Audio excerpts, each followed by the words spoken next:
Hey guys, Cuban here, and today I'm going to be teaching you guys how to quickly yet effectively, properly lubricate a Megaminx.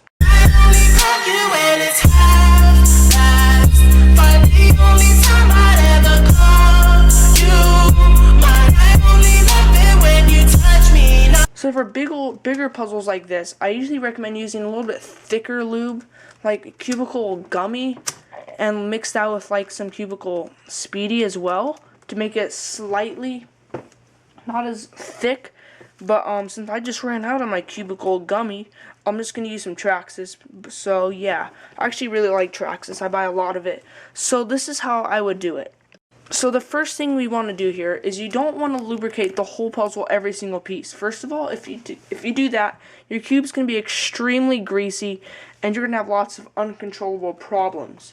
So what I like to do is about half the puzzle, sort of, maybe a quarter. So I'm going to take out an edge right here, for example, on the top face. So take your top face edge and take out the corner next to it. Okay, so what I like to do is get under the torpedo, like that, because that'll spread because the torpedo is very small. Then a little bit on the face, that's right here, because there's going to be lots of rubbing. Do that on both sides, under both torpedoes. Then set that one down. So with your corners, what you want to do is get around the base of the torpedo, like this, around the bottom. Then a little bit around the faces as well. Just a little bit. You don't want to put too much because this is going to be rubbing against the piece next to it. Just like that. And then you can go and put those pieces back in. Okay, now I like to remember what face this is, the red side. Then I like to flip the puzzle completely over, so that's the orange side. Just like that. And then I'll do that same thing. So I'll take out one edge, do the same exact lubrication process. So under the torpedo, like that, on the face, this. I'm really used to doing this really quickly because this is how I do it at competitions. Just like this. Pop out one more, and there we go.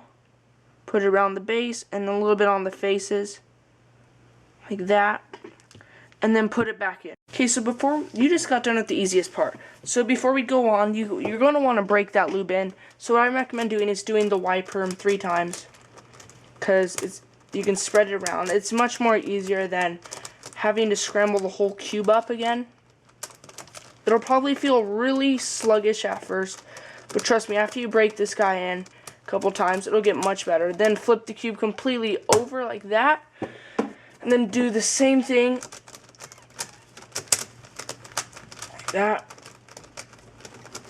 just to break the puzzle in quickly. You can do all sorts of different algorithms, but I just use the Y-perm since it's quickly, and it seems to break it in very nicely for me. So there we go. Now we can get into our next part. So with the Megaminx, I like to flip it about a quarter of the way over like this, so in an instance it would be on the blue side. And now what I would do is I would take out a full layer like this.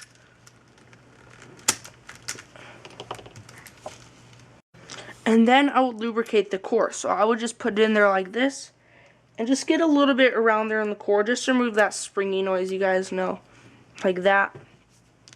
And then what I would do is I would just put one little swerve line across the top like this, just to finish this off, and then a little bit on that top part like there.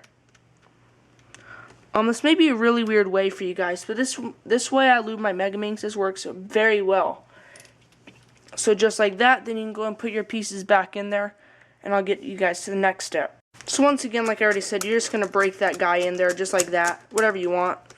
Do a couple of algorithms and stuff.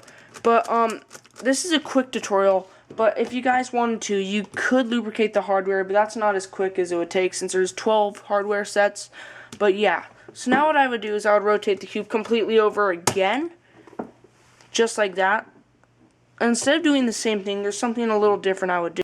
So on this side, I would, as you can see, there's this little lip if you're using a shank show, and I would fill that little lip inside there by the center cap up with lube, all the way to the top like that. And right there is just going to overall preserve the lube and make this cube feel really nice. Now if you don't have that little gap in there, you're just going to want to make a little puddle right there. Now, I'm usually not a big fan of using puddles, but the reason why I do that for Megaminx is because that lube's going to have to spread throughout the whole cube. So this is turning very fast.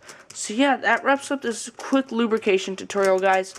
It makes my Megaminx extremely smooth, and this is the way I usually lube people's Megaminxes at tournaments.